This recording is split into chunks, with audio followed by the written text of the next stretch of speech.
parler de la suite du challenge du mois de la fantaisie organisé par Piketty Booking.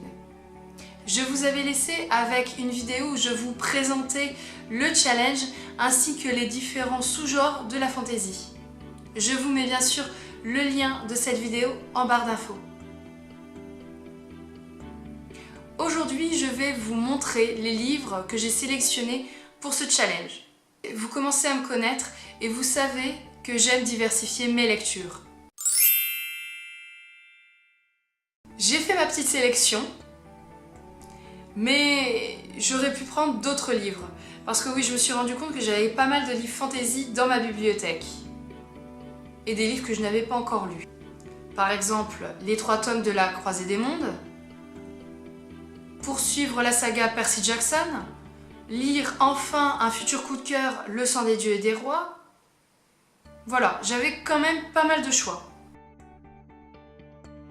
Je me suis inscrite dans la catégorie des grignoteurs, c'est-à-dire que je serai obligée de lire 3 livres du genre fantasy, dont un obligatoirement dans la catégorie adulte. Pour répondre à cette contrainte de lire un livre adulte, même si c'est pas vraiment une contrainte, je me suis acheté durant le mois d'avril pour participer au challenge le recueil de nouvelles Dangerous Woman.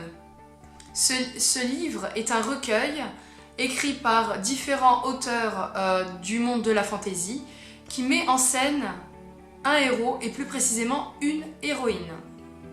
Ce livre va me permettre de découvrir la plume d'auteurs du genre et aussi me permettre de caler une petite lecture durant ce mois parce que je pense que, vous le savez, la fantaisie c'est quand même parfois des univers très lourds, imaginatifs et donc parfois avoir juste une nouvelle de 20, 30 voire 100 pages, c'est plus simple que lire un livre de 500 pages. Et j'ai quand même trouvé le prétexte d'acheter un nouveau livre. Il faut bien ça. Un autre livre qui se classe dans le genre adulte, c'est Orgueil et préjugés et Zombies. Oui, ce livre, je vous en parle depuis quelques temps pour vous dire que je dois absolument le terminer pour l'année 2017. Et en fait, il se classe autant dans la version classique que la version fantasy, puisque là, on a l'histoire de Jane Austen où on a la présence de zombies. L'élément, bien sûr, fantasy. Un autre livre que je vous conseille de mettre dans vos pales parce que c'est une lecture jeunesse et vous pouvez regarder le film juste après, c'est Le Magicien d'Oz. Je vous présente un tome qui recense 2 histoires de cet univers, donc bien sûr Le Magicien d'Oz et Le Merveilleux Pays d'Oz. Bien sûr, pour répondre au challenge, il faudra que je lise au moins une de ces 2 histoires. Donc là, vous pensez, c'est bon, elle a ses 3 livres, elle est sauvée, voilà, elle a terminé sa vidéo. Non, non, franchement, je ne peux pas me contenter que de 3 livres, c'est pas possible. Je vais vous en présenter d'autres parce que voilà, je me suis rendu compte que j'avais quand même quelques livres de fantasy dans ma bibliothèque et également sur ma liseuse.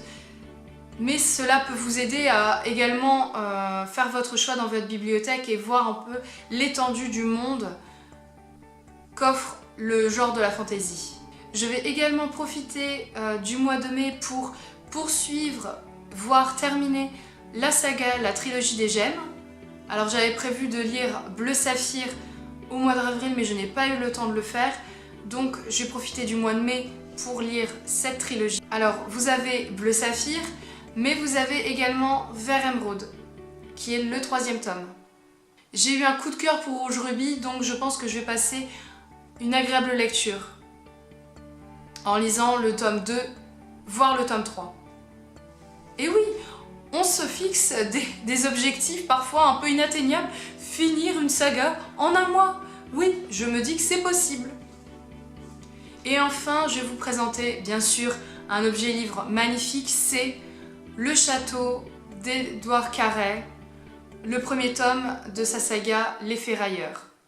Je vous présente le format poche qui est tout aussi joli que le grand format puisqu'en fait on a une couverture cartonnée et de magnifiques illustrations en noir et blanc réalisées par l'auteur lui-même.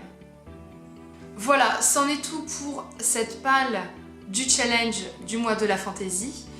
J'espère vous avoir donné des idées de lecture.